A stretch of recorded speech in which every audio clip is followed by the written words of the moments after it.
লক্ষ্মী লক্ষ্মী লক্ষ্মী লক্ষ্মী আজি আকৌ লক্ষ্মী কিহৰ প্ৰয়োজন হ'ল মইতো বৃষ্ণপ্ৰিয়া লক্ষ্মী নহয় লক্ষ্মী তোমাৰ এই অবিবেচক কাৰ্যই মোক দেৱ সমাজত ঘৃণনীয় কৰি তুলিছে মই জগত কৰ্তা ঈশ্বৰ আৰু তুমি জগত মাতা লক্ষ্মী তেনে স্থলত তুমি দৈত্য সৃজন কৰি মোৰ লগত প্ৰতিদ্বন্দ্বিতা কৰিব খোজাৰ ফল কি হ'ব পাৰে তুমি এবাৰো ভাবি চোৱা নাই লক্ষ্মী আপুনি কি ক'ব খুজিছে মই হ'লে একো বুজা নাই মোক সকলো বুজাই কওক ধৰা লক্ষ্মী কিছুদিনৰ পাছতে এই সমগ্ৰ সৃষ্টিত মহাপ্ৰলয়ৰ আৰম্ভ হ'ব আৰু সেই মহাপ্ৰলয় আগেৰে তুমি দৈত্য সৃজন কৰি মোৰ লগত প্ৰতিদ্বন্দ্বিতা কৰিব খুজিছা আপোনালোকৰ আলোচনাত যদি শিৱৰ ভাজ্য পাৰ্বতী থাকিব পাৰে আপোনালোকৰ আলোচনাত যদি ব্ৰহ্মাৰ কন্যা সৰস্বতী থাকিব পাৰে তেন্তে প্ৰভু মই কিয় প্ৰভু কিয় স্বয়ং আপোনাৰ পত্নী হৈও সেই আলোচনাত ভাগ ল'ব নোৱাৰিলো তোমাক এই কথা কোনে ক'লে লক্ষ্মী মোক কোনেও ক'ব নালাগে মই নিজে জানিব পাৰিছো মই বুজিব পাৰিছো তুমি সেই নাৰদৰ কবলত পৰি এনে একো কাৰ্যত লিপ্ত হলা এতিয়া তুমি নিমাত কিয় লক্ষ্মী তুমি জনা উচিত যে সঁচাক মিছা আৰু মিছাক সঁচা কৰা নাৰদৰ যুগে যুগে চলি আহিছে এই জগতবাসীৰ আগত নাৰদ কেৱল এজন দুটকীয়া পুৰুষ হিচাপে জনাজাত নাৰদ এজন জ্ঞানী মানি নেকি তেওঁ কেতিয়াও মিছাৰ আশ্ৰয় নলয় আপুনি প্ৰভু প্ৰভু আপুনি মোক প্ৰতাৰণা কৰিছে সেই পৃথিৱীত ব্ৰহ্মাৰ কন্যা সৰস্বতী আৰু শিৱৰ ভাৰ্যা পাৰ্বতীতকৈও জ্ঞানী মানি সুন্দৰী নাৰী নাই বুলি কিন্তু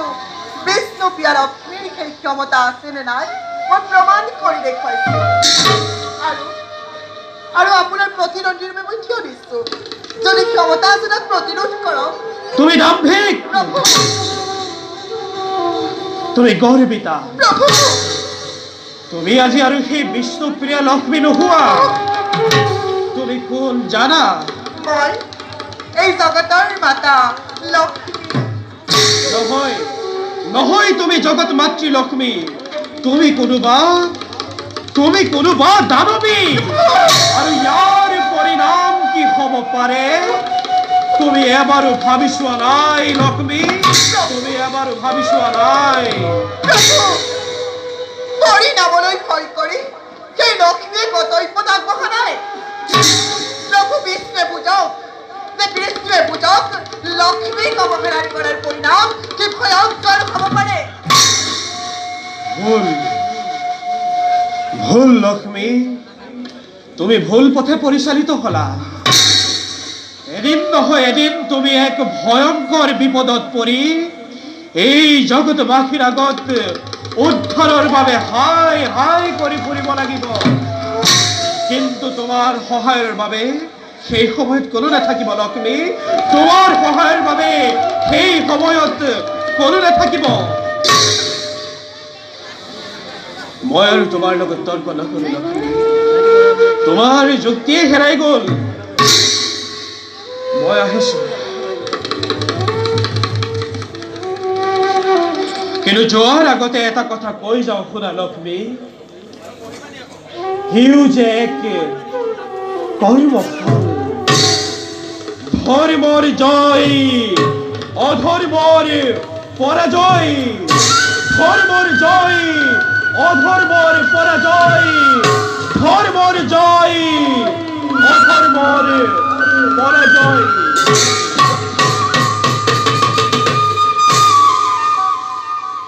লক্ষ্মী ইমান অবলা নহয় যে কাৰোবাৰ চাতুৰি কথা ভুল যাব মহাপ্ৰলয়ত সেই পৃথিৱী ধ্বংস হ'ব আৰু এখন যাতে নতুন পৃথিৱীৰ সৃষ্টি নহয় তাৰ প্ৰতি লক্ষ্য ৰাখি ভীষণ দৈত্যময় কৰিলো সদন মাতৃ পুত্ৰ মাতৃ পুত্ৰ মাতৃ মাতৃ মাতৃ তুমি মোক কিয় অপতাৰণা কৰিলা পুত্ৰ মইতো কি প্ৰতাৰণা কৰিলো তুমি প্ৰতাৰণা কৰিছা পুত্ৰ তুমি কৈছিলা এই জগতৰ ভিতৰত সৰস্বতীৰ সমান সুন্দৰী নাৰী অন্য কোনোৱে নাই তুমি তুমি সৰস্বতীৰ দৰে এগৰাকী কোনোবা নাৰীকে মোক বিবাহ কৰাবলৈ প্ৰস্তাৱ দিছিলা পুত্ৰ তই ভুল বুজিছ সেই পৃথিৱীত ব্ৰহ্মাৰ কন্যা সৰস্বতী সমান জ্ঞানী মানী সুন্দৰী নাৰী অন্য কোনো নাই তই নিশ্চয় অন্য কোনোবা নাৰীক লগ পালি মোক প্ৰতাৰণা কৰিব নালাগে